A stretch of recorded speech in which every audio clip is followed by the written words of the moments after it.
नमस्कार साथीहरु, welcome back to new video. So आजको भिडियोमा तपाईलाई धेरै स्वागत गर्न चाहन्छु। आज चाहिँ हामी diploma in civil engineering last semester अर्थात 6th सेमेस्टरको चाहिँ इरिगेसन एन्ड ड्रेनेज इन्जिनियरिङबाट है आज हामी एउटा इम्पोर्टेन्ट न्युमेरिकल लिएर आएको छौं। यो न्युमेरिकल चाहिँ हाम्रो मेनली चाहिँ एक्जाममा 8 मार्क्समा सोधेको न्युमेरिकल हो। यस्तै टाइपको न्युमेरिकल चाहिँ हरेक साल 100% एक्जाममा सोध्ने गर्छ है। मेनली चाहिँ हाम्रो इरिगेसन इन्जिनियरिङबाट चाहिँ दुईटा टाइपको न्युमेरिकल हुन्छ। एउटा यो टाइपको हो, एउटा अर्को टाइपको हुन्छ। अर्को टाइपको सोधेन भने पनि यो टाइपको चाहिँ हरेक साल सोध्ने गर्छ है। सो तपाईले यो न्युमेरिकल बनाउन सक्नुभयो भने चाहिँ यस्तै टाइपको सबै न्युमेरिकलहरु लगभग बनाउन सक्नुहुन्छ है। सो ढिला नगरिकन चाहिँ हामीले यसलाई स्टार्ट गरौँ। त्यो भन्दा पहिले चाहिँ हामी अब क्वेशन बुझ्ने प्रयास गरौँ। क्वेशनमा चाहिँ के भनेको छ त भनेपछि determine the discharge required at the head of distributary for the gross commanded of 6400 hectare भनेको छ है। अब यो भनेको के हो त भनेपछि यो चाहिँ च्याप्टर 2 को न्युमेरिकल रहेको छ है। यसमा के भनेको छ भने डिटरमाइन द डिस्चार्ज भनेको छ है। डिस्चार्ज चाहिँ निकाल्नु पर्ने छ, सिम्पल कुरा डिस्चार्ज निकाल्नु पर्ने छ। के दिएको छ त ग्रस कमान्डेड अफ भनेको छ 6400 हेक्टर दिएको छ भनेपछि यति हेक्टरमा दिएको छ भनेपछि अब्भियसली यो के होला त हाम्रो एरिया होला। कुनै ग्रस कमान्डेड एरिया कति दियो त हामीलाई यो दियो है। अब के भनेको छ भनेपछि यो 6400 हेक्टरको चाहिँ तपाईले क्वेशन बनाउँदै गर्दा अझ बुझ्नुहुन्छ भनेपछि 75% चाहिँ के छ त 75% of which is culturable irrigation भनेको चाहिँ यसको चाहिँ 75% चाहिँ के छ त कल्चरेबल इरिगेसनको लागि युज भएको छ भने चाहिँ कल्चरेबल कमान्डेड एरिया चाहिँ यसको 75% रहेछ भन्ने कुरा बुझियो है। त्यसपछि चाहिँ द इन्टेन्सिटी अफ इरिगेसन दिएको छ है। अब इन्टेन्सिटी दिएको छ यति बुझ्नलाई एउटा इन्टेन्सिटी दिएको छ के को लागि भनेपछि एउटा चाहिँ रबी सिजनको लागि भनेको छ, अर्को चाहिँ खरिफ सिजनको लागि। अब कुरा आउँछ रबी र खरिफ भनेको चाहिँ के हो भनेर है। अब यहाँनिर बुझ्नु होला पहिला चाहिँ इरिगेसन फर अब रबी सिजनको लागि इन्टेन्सिटी कति दियो त 50% दियो एन्ड दैट फर भनेको चाहिँ इरिगेसन के यो इन्टेन्सिटी चाहिँ फर खरिफ सिजनको लागि चाहिँ 25% दियो। यो दुईटा डाटा पनि दियो। अब रबी र खरिफ सिजन भनेको के हो भनेपछि रबी सिजन चाहिँ जुन हाम्रो गहुँ र जौ फल्ने सिजन भनेको चाहिँ रबी सिजन र मकैहरू धानहरू फल्ने सिजन भनेको चाहिँ खरिफ सिजन। यतिकै चाहिँ बुझ्नु होला है, दुईटा टाइपको अलग अलग सिजन। त्यसपछि चाहिँ यति कुरा दिएको छ है। If the average duty at the head of the distributary is 200 hectare per cubic for rabi season. अब रबी सिजनको लागि के दियो त हामीलाई एभरेज ड्युटी दियो है। अब यहाँ ड्युटी भने पनि के हो त्यो पनि हामी एकछिनमा बुझ्छौँ। ड्युटी चाहिँ कति दियो त हामीलाई 2000 हेक्टर पर क्युबिक दियो रबी सिजनको लागि। अब यहाँ हेक्टर पर क्युबिक भनेको चाहिँ के त्यस्तो कन्फ्युज हुनु पर्दैन। क्युबिक भनेको चाहिँ मिटर क्युब पर सेकेन्ड हो है। डिस्चार्जको चाहिँ युनिट क्युबिक भनेको चाहिँ मिटर क्युब पर सेकेन्ड हो। सिम्पल कुरा हो। रबी सिजनको लागि चाहिँ 2000 दियो अनि खरिफ सिजनको लागि चाहिँ 900 हेक्टर दियो है। Find out the discharge required at the head of distributary from average demand consideration भनेको छ। अब यहाँ चाहिँ के छ फर्स्टमा भनेको छ डिटरमाइन द डिस्चार्ज भनेको छ, यहाँ पनि भन्यो फाइन्ड आउट द डिस्चार्ज भनेको छ है। तर यहाँनिर चाहिँ हामीलाई यदि find out the discharge required for the head of distribution मात्र भनेको भए हामी डिस्ट्रिब्युटी भनेको भए हामी डिस्चार्ज भन्ने निकाल्ने थियौँ। यहाँनिर चाहिँ के भने एभरेज डिमान्ड भन्यो भने चाहिँ एभरेज डिस्चार्ज निकालिदिने खरिफ अनि रबीको सक्यो है। अब यो चाहिँ मैले धेरै नै लङ बुझाएँ किनभने चाहिँ यो हाम्रो फर्स्ट भिडियो भएको कारणले चाहिँ यो यस्तो टाइपको न्युमेरिकलको चाहिँ। सो अब चाहिँ हामी सिम्पली गरौँला यसपछि चाहिँ सबभन्दा पहिले चाहिँ हामी गिभन कुराहरू चाहिँ लेख्ने प्रयास गरौँ। यहाँ चाहिँ ल हेर्नु होला यहाँनिर चाहिँ गिभन कुरामा चाहिँ हामीले फर्स्ट अफ अल गिभन भनौँ। गिभन चाहिँ के दिएको छ त भनेपछि यो ग्रस कमान्डेड एरिया कति दियो त हामीलाई required at the head of distributary for the gross commanded भनेको 6400 हेक्टर चाहिँ हामीलाई ग्रस कमान्डेड एरिया दियो है। 6400 हेक्टर चाहिँ कति दियो त हामीलाई एरिया दियो भने चाहिँ यसलाई के लेख्छौँ त हामी ग्रस कमान्डेड एरिया लेख्छौँ है। ग्रस कमान्डेड एरिया भनेको चाहिँ यसलाई हामीले GCA ले डिनोट गर्छौँ सर्टकटमा। यसलाई चाहिँ कति दियो त हाम्रो 6400 हेक्टर। ल यो चाहिँ हाम्रो यति चाहिँ हाम्रो के दियो त यो दियो। अब यसको के भनेको छ 75% of which is culturable irrigation भनेर यसको 75% चाहिँ के रहेछ त कल्चरेबल कमान्डेड एरिया रहेछ भने चाहिँ यतिकै बुझाएको है। अब यहाँनिर चाहिँ कल्चरेबल कमान्डेड एरिया है। कल्चरेबल कमान्डेड एरिया कति दियो त हामीलाई कमान्डेड एरिया यसलाई चाहिँ हामीले CCA ले डिनोट गर्छौँ। यति कति दियो त हामीलाई 75% अफ यसको भन्यो है 75% व्हिच इज कल्चरेबल भने यसको चाहिँ 75% चाहिँ कल्चरेबल इरिगेसनको लागि छुट्याएको रहेछ अरे भनेपछि 75% अफ 6400 हेक्टर भने यतिकै चाहिँ हाम्रो यो चाहिँ दिएको छ है। अनि यसको 75% कति भयो त भनेपछि यसको हामी सिम्पल गर्छौँ 6400 इन्टु 75 यसलाई चाहिँ सिफ्टसँग चाहिँ यो गर्यो भने चाहिँ पर्सेन्टेज आउँछ इज इक्वल टु गर्दा 4800 हेक्टर चाहिँ हाम्रो कति आयो त सिसिए पनि कति आयो 4800 हेक्टर चाहिँ हाम्रो कति आयो यो सिसिए पनि आयो भनेपछि गिभन कुराहरु मेन कुरा चाहिँ यतिकै थियो। अब चाहिँ हामीले के निकाल्नु पर्ने हुन्छ भनेपछि यहाँ 2-4 वटा फर्मुला पनि छ म यहाँनिर पहिला फर्मुला चाहिँ लेखिदिन्छु यहाँनिर। अब एरिया निकाल्नको लागि है अब एकचोटी एरिया रबीको लागि निकालौं त्यसपछि खरिफको लागि निकालौंला। रबीको लागि एरिया अथवा खरिफको लागि एरिया निकाल्दा सीसीए इन्टु इन्टेन्सिटी हुन्छ है सीसीए इन्टु इन्टेन्सिटी हुन्छ। अब सीसीए भने चाहिँ यो 75% अब 64 48 आएको थियो। इन्टेन्सिटी भने चाहिँ इन्टेन्सिटी यो दुईटैको लागि 50 र 25 गरेर दिएको छ। यहाँबाट एरिया पनि आयो सिम्पली है यो फर्मुला पुट गर्छौं एरिया आयो। त्यसपछि डिस्चार्ज निकाल्नु पर्ने हुन्छ।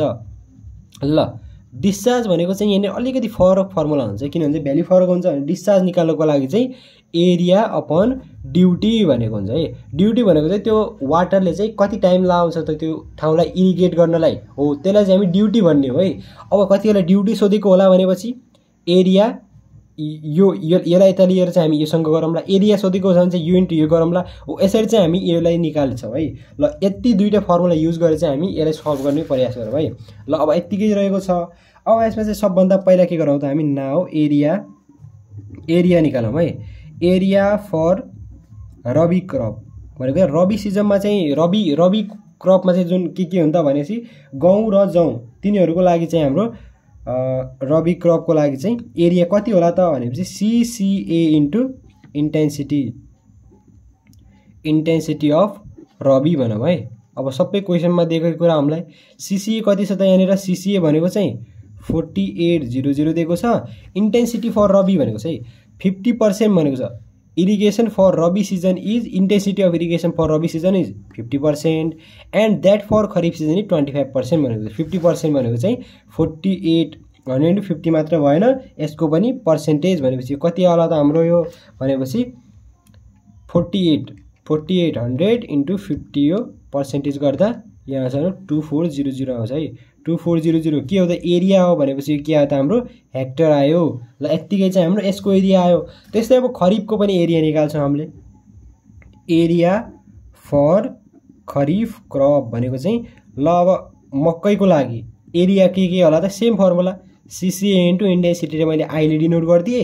सीसी भनेको चाहिँ त्यही कुरा हो 4800 नै हो इन्टु इन्टेन्सिटी कति दिएको छ भन्दा खरिफको लागि 25% दिएको छ भनेपछि 25% गरौँ। यो र यसको 80% भनेको त्यही क्याल्कुलेटरमा थिचेर चाहिँ हाम्रो 1200 हेक्टर चाहिँ यति पनि आएको थियो है। ल यतिकै आएको थियो। अब हामीले एरिया निकाल्यो एउटा काम सक्यो। अब के निकाल्नु पर्ने छ हामीले डिस्चार्ज निकाल्नु पर्ने छ भनेपछि अब अगेन हामी जान्छौँ डिस्चार्जतिर है। ल डिस्चार्जमा जान्छौँ। अब डिस्चार्ज रिक्वायर्ड फर एकचोटि रबीको निकाल्छौँ है। रिक्वायर्ड फर रबी क्रप्स रबी क्रपको लागि डिस्चार्ज निकाल्नको लागि फर्मुला यहाँनिर भनिसकेँ मैले एरिया अपन ड्युटी गर्ने। ल अब सबै कुरा यहाँ दिएको छ है। अब भनेपछि हामीलाई डिस्चार्ज रिक्वायर्ड फर रबीको लागि एरिया कति छ हामीले भर्खर कति निकाल्यो 2400 निकाल्यो। एरिया भनेको 2400 नै आयो। ड्युटी कति छ त भनेपछि अब यहाँ हेरौँ है। अब के भनेको छ average duty at the head of the distributary is 2000 hectare per cumec भनेको छ रबीको लागि फर रबी भनेको है। रबीको लागि चाहिँ 2000 हेक्टर पर क्युमेक छ। 2000 hectare per metre cube per second भनेको भन्दा पनि भयो है। Season and 900 hectare per cumec for kharif भनेको छ हो। यही कुरा गर्छौँ है। अब 24 अपन रबीको लागि कति हुन्छ 2000 भनेको थियो 2000 गर्छौँ। अब यसलाई सल्भ गर्दाखेरि चाहिँ 1.2 चाहिँ यो आउँछ। 1.2 केमा राख्छौँ त हामी क्युमेकमा राख्छौँ। अब डिस्चार्जको चाहिँ युनिट हाम्रो क्युमेक अथवा तपाईँ यसलाई एच पनि भन्न सक्नुहुन्छ मिटर क्युब पर सेकेन्ड पनि भन्न सक्नुहुन्छ है। ल यति पनि भन्न सक्नुहुन्छ यो पनि भन्न सक्नुहुन्छ। अब क्वेसनमा आइसक्यो भने चाहिँ हामीले पनि यहीले डिनोट गरेका छौँ। अब त्यस्तै कुरा गर्छौँ हामी। अनि यहाँनिर चाहिँ डिस्चार्ज है डिस्चार्ज फर अब खरिफको लागि पनि त निकाल्नु पर्यो। Discharge required for kharif crop अब खरिफ क्रपको लागि पनि डिस्चार्जको लागि त्यही फर्मुला हो एरिया अपन ड्युटी नै हो। एरिया भनेको खरिफको लागि एरिया कति निकालेको छ भने बिहान 1200 निकालेको थियौँ है। 1200 अपन ड्युटी कति आएको छ खरिफको लागि 900 hectare per cubic for kharif भनेको छ है। अझै खरिफको लागि चाहिँ कति आयो त 900 हेक्टर आयो। भनेपछि 1200 अपॉन 900 भनेको चाहिँ कति आयो त हाम्रो यहाँबाट 1.33 क्युबिक अथवा क्युबिक अथवा मिटर क्युब पर सेकेन्ड यतिकै गर्दा भयो। अब यहाँनिर के भयो भनेपछि हामीले निकाल्नु पर्ने के हो डिस्चार्ज भनेको छ है। ल यहाँनिर हेर्नुलाई अहिले यहाँनिर डिटरमाइन द डिस्चार्ज रिक्वायर्ड यति भनेर यहीँसम्म हाम्रो सक्काको भयो। हाम्रो यतिकै आन्सर हुन्थ्यो र यसमा चाहिँ जसको चाहिँ बढी डिस्चार्ज छ नि त्यसलाई चाहिँ हामी लिने थियौँ। यो 1.33 चाहिँ 1.2 छ, यसलाई चाहिँ लिने थियौँ। भने चाहिँ कसरी लिने थियौँ भनेपछि कन्सिडरिङ ल हेर्नुलाई considering the maximum discharge at the head of distributor at the head of distributor is equal to गर्ने थियो। अब यहाँ चाहिँ कुन बढी छ त है। अब हामीलाई चाहिँ जुन बढी भयो त्यही त इफेक्टिभ भन्ने भयो हैन। जसको चाहिँ ड्युटी बढी छ अथवा जसको चाहिँ डिस्चार्ज बढी छ त्यही इफेक्टिभ भन्ने भयो इरिगेसनको लागि। भनेपछि यसमा चाहिँ 1.2 क्युबिक अथवा 1.2 मिटर क्युब पर सेकेन्डमा एउटा सेकेन्डमा चाहिँ 1.2 मिटर क्युब चाहिँ यसको डिस्चार्ज छ। यसको चाहिँ एक सेकेन्डमा चाहिँ 1.33 मिटर क्युब डिस्चार्ज। कुन राम्रो र इफेक्टिभ कुन होला त भनेपछि अभियसली यो होला। भनेपछि डिस्ट्रिब्युटिभको लागि 1.33 क्युबिक अथवा मिटर क्युब पर सेकेन्ड चाहिँ यो चाहिँ हाम्रो यति कन्सिडर गरेर चाहिँ यति म्याक्सिमम हेर्ट्स यति होला भनेर चाहिँ हाम्रो यतिकै आन्सर हुन्थ्यो। यदि यतिकै हुन्थ्यो भने यो मात्र सोधेको हुन्थ्यो भने। तर यहाँनिर के भनेको छ भने find out the discharge required at the head of distributive भनेको छ फ्रम एभरेज डिमान्ड कन्सिडरेसन भनेको चाहिँ एभरेज डिमान्ड कन्सिडरेसन भनेको चाहिँ एभरेज है हाम्रो न त खरिफ न त रबी दुईटैको मिलाएर चाहिँ एउटा इयरकै हामीले निकाल्नु पर्ने भएको कारणले चाहिँ इन केस अफ यहाँले चाहिँ यस्तो त लेख्नु नपर्ने तर मैले चाहिँ यति सोधेको भए in case of average demand है average demand consideration average demand consideration भनेको अवस्थामा चाहिँ हामी के गर्छौँ त भनेपछि खासमा चाहिँ एभरेज भनेको चाहिँ के हो त यो दुईटैलाई जोडेर चाहिँ डिभाइड बाई 2 गर्नु हो नि हैन 1.2 प्लस 1.33 गरेर डिभाइड बाई 2 गर्नु किनभने एभरेज हो। तर यो ठाउँमा चाहिँ हामी एभरेज गर्दैनौँ। एभरेज भनेको चाहिँ टोटल भनेकै हो। एभरेज भनेको चाहिँ दुईटैलाई जोडिदिन्छौँ हामी। भनेपछि यो दुईटैलाई जोड्दा 2.25 क्युबिक चाहिँ यसको आन्सर आउँछ। यतिकै चाहिँ यो फाइनल आन्सर हुन्छ है। अब यहाँनिर हेर्नु होला एभरेज भनेको चाहिँ हामी जोड्नु मात्र पर्ने हुन्छ। फेरि एभरेज भनेर डिभाइड बाई 2 गऱ्यो भने चाहिँ एकदम त्यो रङ हुन्छ है। कतिले चाहिँ पर्सेन्टेज ड्युटी अलग दिएको होला त्यतिबेला गर्छौँ त्यो अर्को टाइपको क्वेसन ल्याउँछौँ। तपाईँले चाहिँ यहाँनिर क्लिक गरेर हेर्न सक्नुहुन्छ अर्को क्वेसनहरू। सो आजको लागि चाहिँ हाम्रो क्वेसन यतिकै थियो। एकचोटि यसलाई म सर्टसर्ती रिपिट पनि गर्दैछु चाहिँ यसले तपाईँले राम्रोसँग हेर्नु भने चाहिँ तपाईँ राम्रोसँग बुझ्नु पनि सक्नुभयो होला। र यसैका साथ तपाईँ एउटा काम लाग्ने अर्को कुरा पनि भन्न चाहन्छु तपाईँले चाहिँ छिटो गरेर चाहिँ च्यानललाई पनि सब्सक्राइब गरिदिनु होला। सो यसलाई चाहिँ पहिले रिपिट गरौँ है। ग्रस कमान्डेड एरिया दिएको थियो यतिकै, यसैको 75% भनेको थियो यतिकै आयो। त्यसपछि चाहिँ हामीले निकाल्नु पर्नेको त्यो डिस्चार्ज निकाल्नु पर्ने हो। अभियसली डिस्चार्ज निकाल्नु पर्ने अनि फर्मुला त यही हो। तर डिस्चार्जको फर्मुला के भन्छ एरिया अपन ड्युटी हुन्छ। ड्युटी चाहिँ हाम्रो खरिफको लागि पनि दिएको छ रबीको लागि पनि दिएको छ। एरिया चाहिँ दिएकै छैन। अब एरिया कसरी निकाल्ने त यहाँनिर भनेको छु एरियाको लागि सीसी इन्टु इन्टेन्सिटी फर्मुला छ हो। त्यहाँबाट सीसी इन्टु इन्टेन्सिटी गरेर यो आयो यहाँबाट यो पनि आयो। अब फेरि यो भने 4800 इन्टु 50 डिभाइड बाई 100 गरेर चाहिँ यतिकै आयो। त्यस्तै यो गरेर चाहिँ यतिकै आयो। यहाँबाट एरिया पनि आयो। एरिया यहाँनिर पुट गऱ्यो ड्युटी क्वेसनमै दिएको थियो। यहाँबाट के आयो त डिस्चार्ज आयो एकचोटि रबीको लागि। त्यस्तै सेम प्रोसेस गरे चाहिँ एकचोटि डिस्चार्ज आयो खरिफको लागि हो। अब दुईटै डिस्चार्ज आयो। सोधेको के छ हामीलाई determine discharge required at the head of distributive भनेको छ भने चाहिँ जुनमा बढी होला त्यही चाहिँ यहाँनिर पुट गरिदिने। कन्सिडरिङ द म्याक्सिमम डिस्चार्ज भनेको चाहिँ म्याक्सिमम डिस्चार्ज कसमा छ त यो छ कि यो छ यसमा छ खरिफमा छ भनेपछि खरिफमा चाहिँ 1.33 क्युबिक चाहिँ यसको म्याक्सिमम डिस्चार्ज भयो। तर एभरेज भनेको छ अथवा टोटल भनेको छ भनेपछि हामीले के गर्ने त यहाँनिर एभरेज अथवा टोटल भन्नु एउटै हो है। एभरेज भन्नु नै टोटल हो है। यहाँनिर फेरि एभरेज भनेर डिभाइड बाई 2 चाहिँ नगरिदिनु होला है। एभरेज भनेको चाहिँ दुईटैलाई जोडिदिने जतिकै आयो त्यो चाहिँ हाम्रो आन्सर भयो सक्यो। यसैका साथ हाम्रो चाहिँ 8 नम्बर चाहिँ एउटा आउँछ हरेक साल एक्जाममा सोधिने क्वेसन हो। यसैका साथ हामी यस्तै रिलेटेड अरू पनि भिडियो लिएर आउनेछौँ। सो आजको लागि चाहिँ यति नै। Thanks for watching and take care.